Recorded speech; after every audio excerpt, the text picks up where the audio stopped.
Hey, you're watching Driver 88. I thought I'd do this video because I'm noticing a bit of change in the market. I've been doing a little bit of analysis on the GT3 992 prices and the market versus the GT4 RS.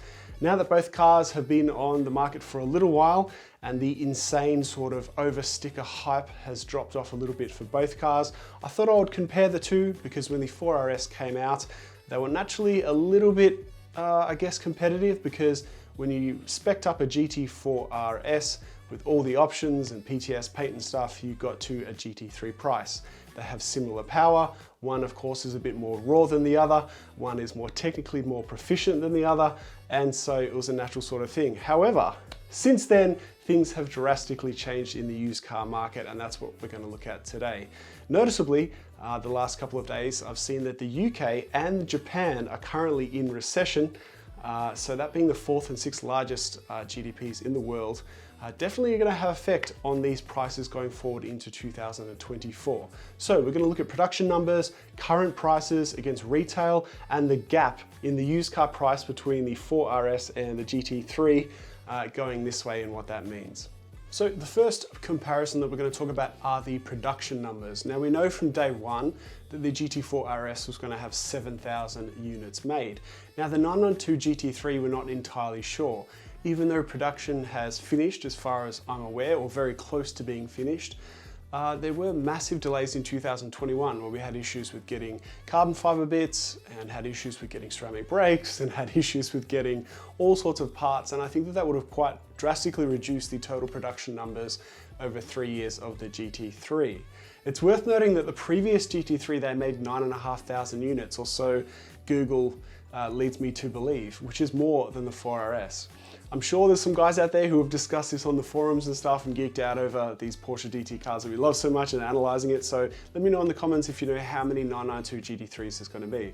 But across that figure, potentially there could be about the same production numbers or maybe slightly more 992 GT3s. We'll see what happens with that. GT4 RS production is pretty much finished as well. Maybe 9 months left when the Cayman EV comes into production in 2025. Now, all this analysis that I'm doing is with my little market down here, down under in Australia. We are 26 million people, but we do get really quite a large GT allocation considering our population because we're a very fortunate country. So that is what I'll be looking at. If you have any insight into your own market in the UK, US, etc., please let me know if it drastically differs from what's happening here in Australia. So I use the largest trading car website here called Car Sales, and currently we have 12 GT4 RSs for sale and we have 11 GT3s. However, just a week ago, I had 14 GT4 RSs on the website and 9 GT3s, which is a considerable difference in percentage if you factor in that the 4RS has been on sale for I guess a year shorter than the GT3. Now, I've been tracking the sales of the GT4 RS since it pretty much came out, so I'm sure this number is probably higher, but at least on Car Sales, there's been 33 GT4 RSs for sale currently or sold altogether, which against a production for Australia of 80 to 100 cars, 33 cars is quite a lot.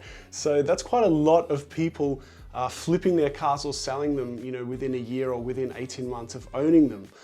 If you remember the insane hype when this car came out, one of my favorite auto journalists, Steve Sutcliffe, said this. Here, right now, on this track, I think this is the best car I've ever driven. Full stop. Thanks. About the GT4 RS, which was, you know, really put a lot of hype into the market when they first came out and people were asking drastic overs. Now, not as many people are asking overs, and we're seeing, I guess, a trickle of both GT3s and GT4 RSs coming to the market for production. Now, the next and most important thing that I have found with this analysis is, of course, the price. Now, the sticker price for each car, you've got a bit of a divide of the two. So here in Australia, the sticker price for the GT3 is 465K and the GT4 RS 375,000. Now, the difference between the two is 21.54% more expensive for a GT3 than a 4RS. However, and this is why I made this video, this gap has drastically changed. I've added up all the used car prices of both models and found that now the average selling or asking price with on-roads, all taxes paid, of the GT3 is 557K and the 4RS 417,000. So that moves our change in the asking price of 28.69%. So we can see that the GT3 prices, while they've come down off their crazy highs, there's less people who have lost their minds or become as greedy, has kind of plateaued in price, where the GT4RS continues to go down. And the reason why I think this is because allocation was, given to, a wider range of people. And also, I think that the RS was a little bit more extreme than a lot of people realized. Having owned one myself, I think a lot of people thought they were going to be doing a lot more road tripping and road driving than track driving. And when they've got that thing skipping all over the ground and just not being able to really, enjoy it as much on our shitty roads here in Australia in particular, they've now decided to move them on. On top of that, and this is the next biggest thing, if you want a GT3 currently for sale in Australia used, you cannot find one under retail. So that is one important note for this video. You cannot still find, at least as an asking price, any GT3s under retail price. Let me know if you're seeing any in your market. However, with the GT4 RS, I've currently found four cars at or under retail price out of the 12 for sale. So that's quite a considerable amount if you think about it. So 30% of the cars for sale, at least, are basically at or under sticker price. I got there. Last but not least, let's talk about the colors. So there's a few little interesting things here. Now, my favorite, of course, is a gentian blue with the GT4 RS. And I think that is the best combination. I've only seen 2 of them for sale out of the 33 cars.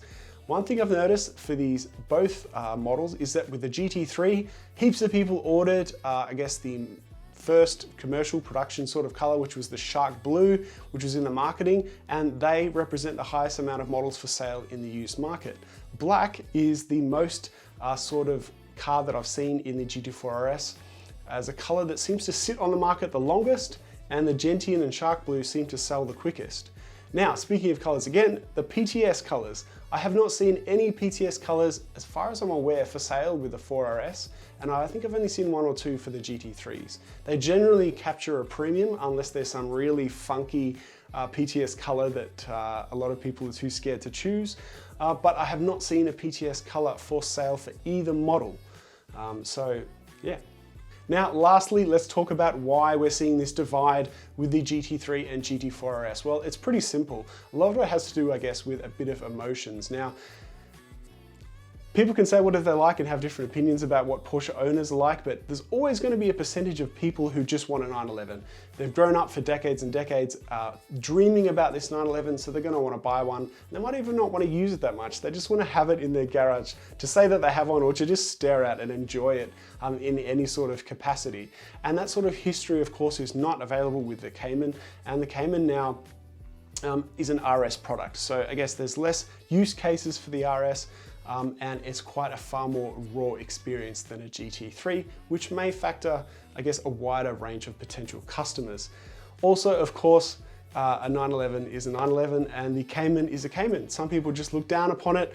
Some people will find that the RS is too raw, but ultimately there's a growing divide in the prices, as I said, of now 28.69%. So that's what's happening in my neck of the woods with the market. As I said, we're seeing a large divide between the used car prices of the 4RS and GT3, now hitting a difference of 28%. Let me know what's happening in your neck of the woods, wherever you are in the world. And as I love to rant on, I'm sorry, about Porsche DT cars, it's just something I always found interesting. If you have any other further topics or anything you want to add, please do. Otherwise, this is Driver 88, and I'll talk to you next time.